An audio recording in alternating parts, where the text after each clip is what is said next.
Coming up on this episode, the Warriors return to the floor following the tragic passing of assistant coach Dejan Milojevic. Jonathan Kuminga continues to emerge in front of our very eyes, and within that, have the Warriors found their best five-man combination?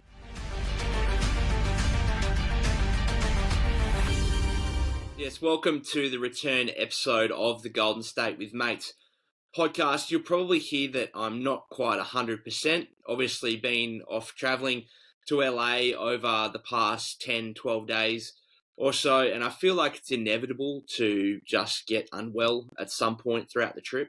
So not 100%, so I apologise if this doesn't sound quite as clean as what it usually might. But obviously on the last episode, I said that I was going to LA and also that I hoped to do a podcast episode while in LA.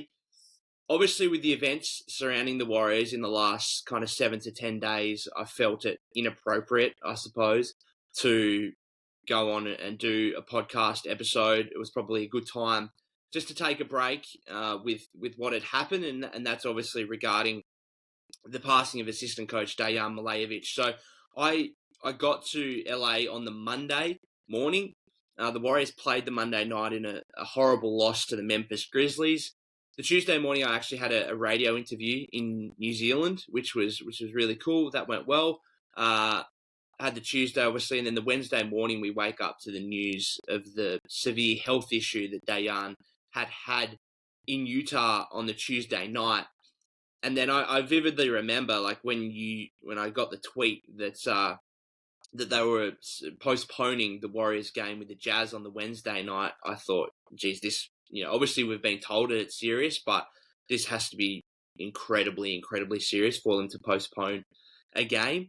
And then obviously a couple of hours after that or whatever, we get the news of his passing. So absolutely horrible, an absolutely traumatizing, tragic week for the Golden State Warriors as a franchise. And first and foremost, my thoughts and prayers continue to go out to everyone in the Warriors organization, everyone in the NBA community who had anything to do with Coach Deki, particularly European players, obviously with his background, worked significantly with the likes of Nikola Jokic, probably primarily, and what he was able to do for his career coming in before he came into the NBA and obviously developed into a two-time MVP. So my thoughts and prayers go out to everyone there. But most importantly, his family, his wife, and his two kids. I couldn't imagine what they're going through right now. I lost my old man last year, but I take solace knowing that he lived to 77 and he had a good full life, experienced a lot, and unfortunately, Deki, 46 years old, like that is horrible, absolutely horrible. Because he had so much life left. He had so much basketball coaching, so much ambition left in him. And to pass away at the age of 46, it's just, it's tragic. It really is. And the Warriors took the floor again on Wednesday night American time against the Atlanta Hawks. Obviously, a really emotional game. The ceremony and the tributes first up pre-game. I don't know how they got through the game, to be honest, but they honoured Deki's legacy really well with getting a 134-112 win over the Atlanta Hawks. And then last night against the Kings, nationally televised game, unfortunately another close loss. They just pile up. The close, devastating losses continue to pile up on the season, not being able to get it done in the final minute. They trailed for all of the second half until the 48-second mark where JK had a dunk to put Golden State in front, 133-132. Two opportunities to grab a defensive rebound on the following possession. Both go awry. Off the inbound, Sabonis gets a very easy dunk off a bit of miscommunication defensively there from Golden State. Puts the Kings back in front. JK kind of loses the ball on a layup attempt on a post-up the following possession. Then Kevin Huerter misses two free throws to give the Warriors another opportunity. Should they have taken a timeout? Yes. I don't think straight away necessarily. I actually like the fact that off the missed free throw, they tried to push it. I do agree with Steve that in that scenario, your best offense might come against the scrambling defense in transition. But once there was nothing, wide open with 7-8 seconds left, in the game, then you probably could have taken a timeout and reset things. Instead, Steph ends up losing the ball, and that's the end of the game. And the Warriors lose by 1 again. So plenty of positives to take over the last the back-to-back here over the last 2 nights. I do think that obviously with what's happened over the last 7 to 10 days, the perspective we have now of this... Sorry, my alarm's just going off. The perspective we have here on the Warriors season has shifted pretty significantly in terms of, all the trade stuff, all the frustration and disappointment is now just turning into, can they just get through the season and play, reasonably well, play and respect the legacy that Deki left. And this is just another example of, life is short and life comes before basketball. And maybe there's a slight drop in the importance of this Warrior season now than what there was before last week when it all went down. Plenty of positives to take off the back-to-back, but silver linings don't necessarily help when you're in the Warriors situation. When you're going to last night's game, you're 19 and 22 on the season. You're still 12th in the Western Conference. Coming out of that game, you can say they played well. They played very well offensively. They struggled again defensively. That's just been the case here.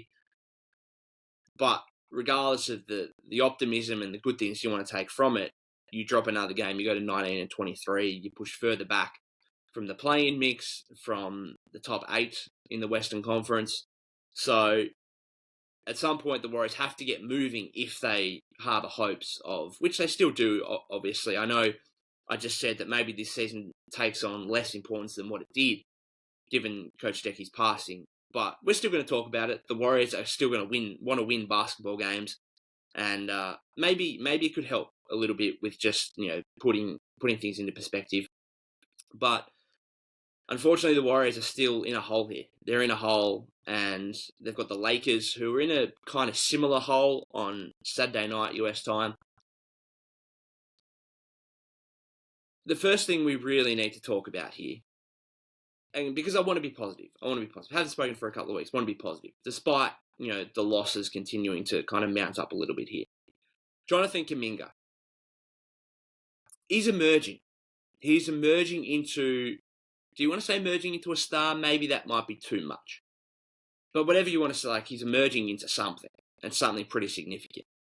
And this is kind of what we thought we might have seen from JK going back to preseason, where, remember, he led the league. Was he led the league or second in the league in scoring during preseason? We all thought, geez, here we go.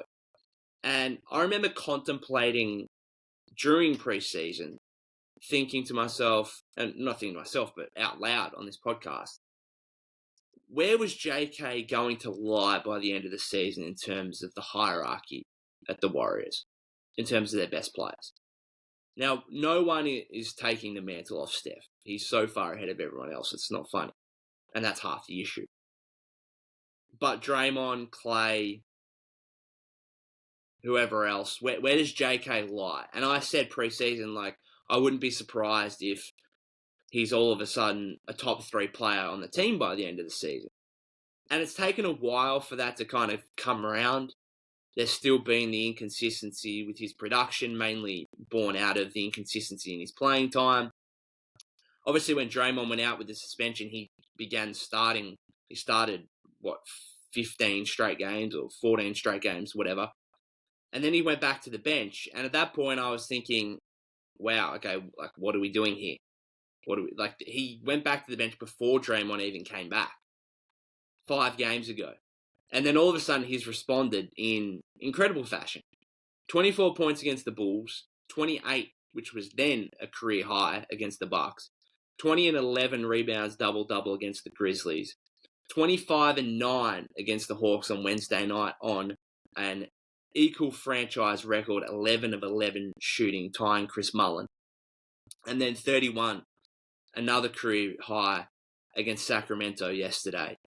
Just an unbelievable stretch of games, which is made even more stark, I suppose, by the fact that he went back to the bench, and he's doing this off the bench. Now, sure, he's playing nearly 30 minutes a game, which might still be a little bit too less. He needs to, a little bit too low. He probably needs to play a little bit more than what he is. I think fans are clamouring for that.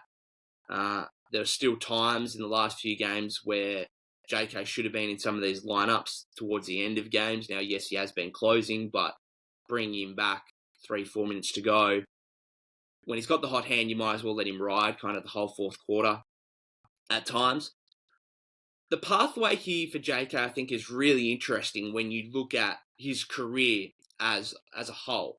And what I mean by that is, like, the first year and a bit, I suppose, of his career, we've had all this talk of he wasn't a Warrior fit, right? Drafted 7th overall, incredible talent, but he's young. The way he plays doesn't necessarily fit with Steph and Clay and Draymond. He doesn't make the right reads. He often has to think about certain plays rather than it just coming naturally to him, which is what you want in the Golden State system offensively when, there's a lot of ball and player movement. Defensively as well, with the Warriors doing a lot of switching and whatever else. So there was that whole narrative, I guess, of JK not being a Warrior fit. And I feel like there was maybe a 12-month period between early last season and early to middle of last season and early this season where I thought he made a really, really conscious effort of almost going away and stripping back his natural instincts to try and fit in to the Warrior system. And I thought he made great strides in doing that. And it probably meant that his individual stats weren't maybe as great as what he would hope to have been or what the pre-draft forecast might have been. But he did make huge leaps in learning how to play next to Steph and Clay and Draymond.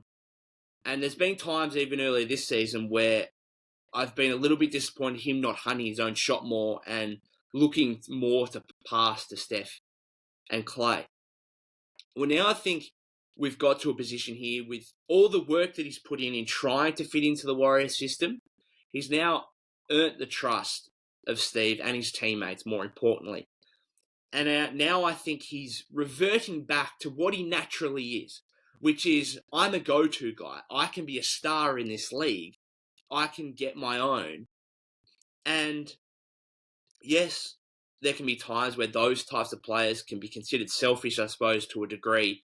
But I think in the case of JK, with him looking for his own shot, with him being aggressive, the Warriors need that. Because we said from early in the season that the supplementary scoring next to Steph needs to be better. And now, with what JK is doing, it's not an issue of the offense, it's actually an issue of the defense.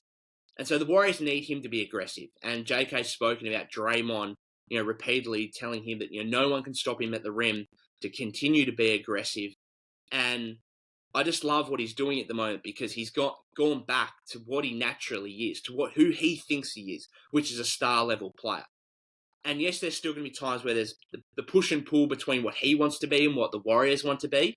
But I think with all the work that he's put in trying to be a Warrior-style player, he's earned that leeway now to be able to go and be who he wants to be while also being a part of the team environment and helping the team ultimately win, which is what he's doing here. Is not only a team high, but a game high plus 16 yesterday. Sorry, I had to take a spell there. This cold really getting to me. But with JK's emergence, I think and Draymond's return, the Warriors, after 42 games, it's probably been their biggest issue so far this season. They've finally found what I think is their best five-man combination. And it doesn't surprise me because when Draymond was out, when the whole kind of uproar about the JK Wiggins combination was going on and it was really struggling, my last thought on that was just wait till Draymond comes back. Wait to see what he could do for that combination. And so I think the Warriors' best lineup now, at least while Chris Paul, Gary Payton II, Moses Moody remain out, and I think even when they come back, I think it's still their best five. It's Steph, Clay, Wiggs, JK, Draymond. I think that is their best five-man combination. And I think Draymond has been really influential here since his return. And I want to give credit to him. And some will say, oh, well, he deserves to, well, he needed to come back like this, given the absence that, he had from the 16 game suspension and the 5 games that he obviously missed after the Gobert chokehold. But I do want to give credit to Draymond for how he's returned, because he's been really good. Minutes restriction coming off the bench has impacted a little bit defensively, but obviously the numbers for the Warriors still aren't great.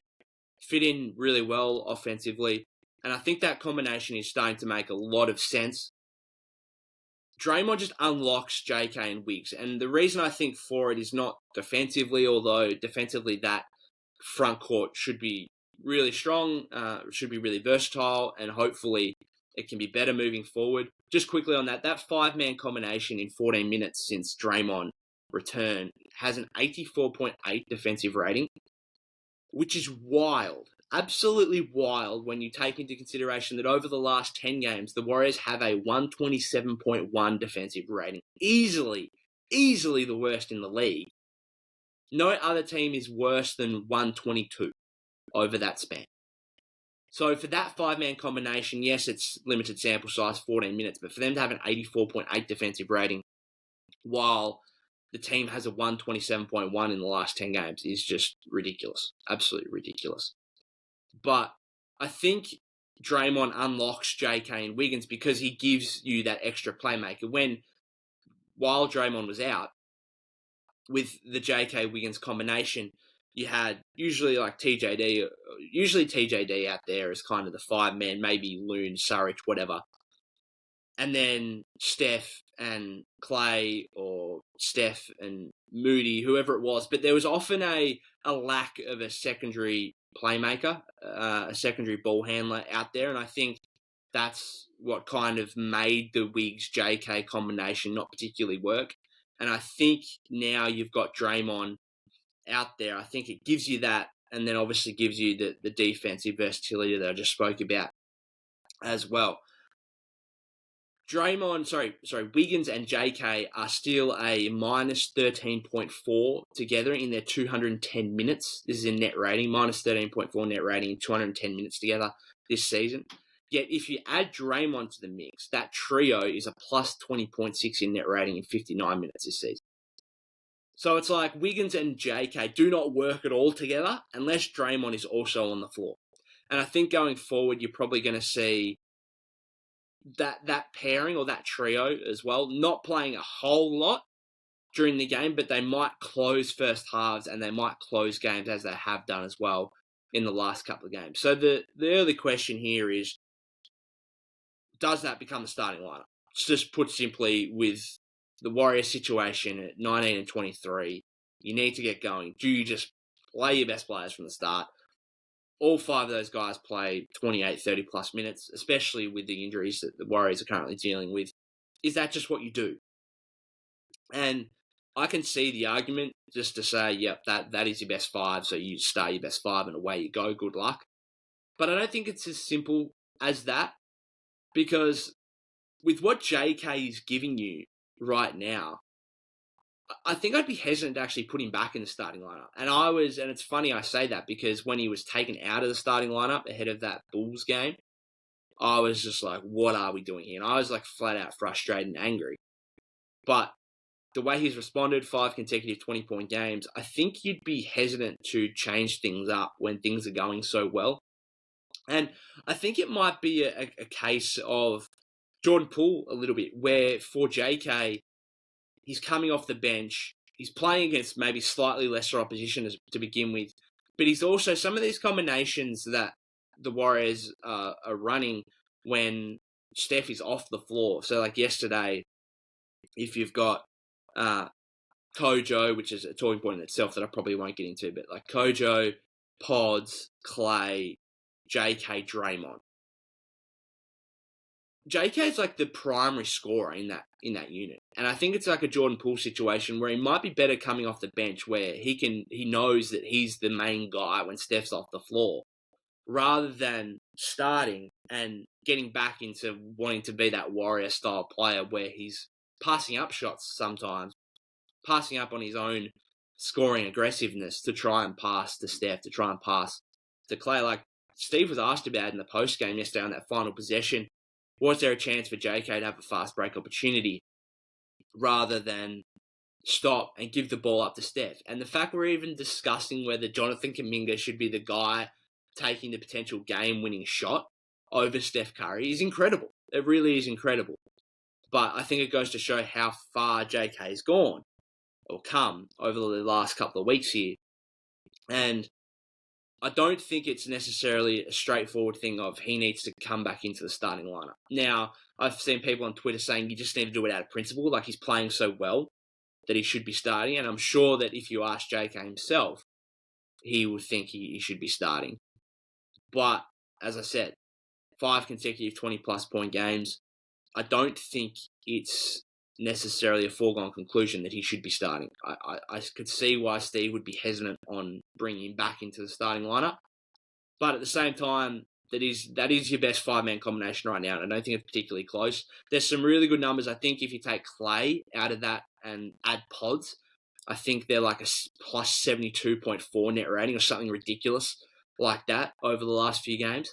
So maybe slowly after half of the season, we're starting to get some clarity now on what the best Warrior lineup is, what the rotation should look like, and hopefully that can bring some consistency that shows itself in the Warriors' performances over the second half of the season, because obviously so far they've been hugely inconsistent, they've been really poor, and I think that's been, bred from the inability for Steve to find effective, consistent combinations that work together on the floor, and now we're seeing that.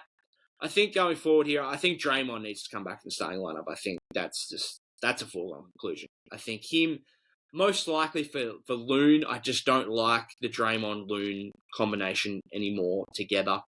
So maybe Dario still starts in favour of JK. Maybe Dario plays the first few minutes of the game and then JK comes off the bench. Again, it's the old saying, like, it doesn't matter who starts, it's who closes.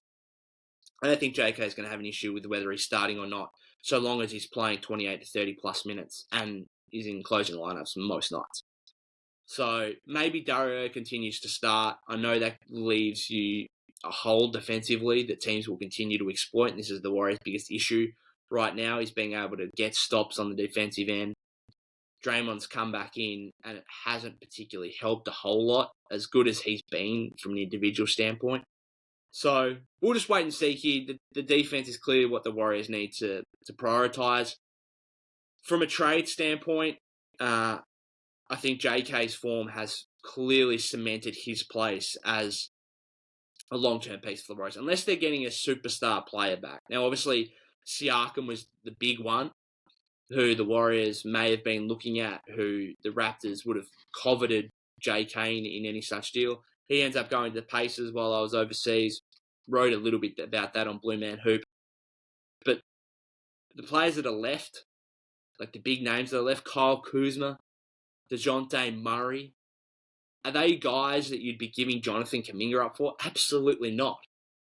In no world would you do that. And so, who is actually out there that's realistically gettable that you would trade JK for? There's just not one. Like, unless Markkanen all of a sudden became available again, maybe him. But there's just not one. There's not. And even Markkanen right now, with how JK's playing, maybe you wouldn't even do that. There's just not a player out there. Unless it's an absolute superstar, you're not trading Jonathan Kuminga. And that kind of puts the Warriors in a bit of a bind with what they can do.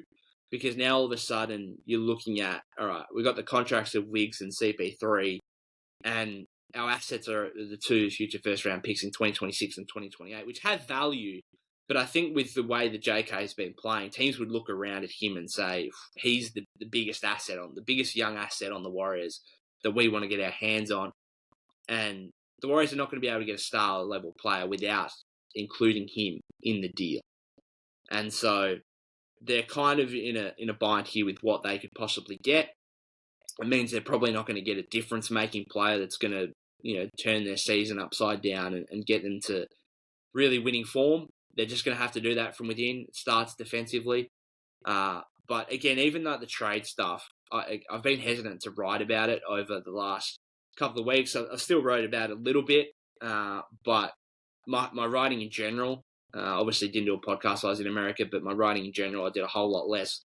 One, because I was on holidays, but two, also because of what happened. I didn't feel like it was appropriate to be doing too much writing, too much covering of the Warriors during that period.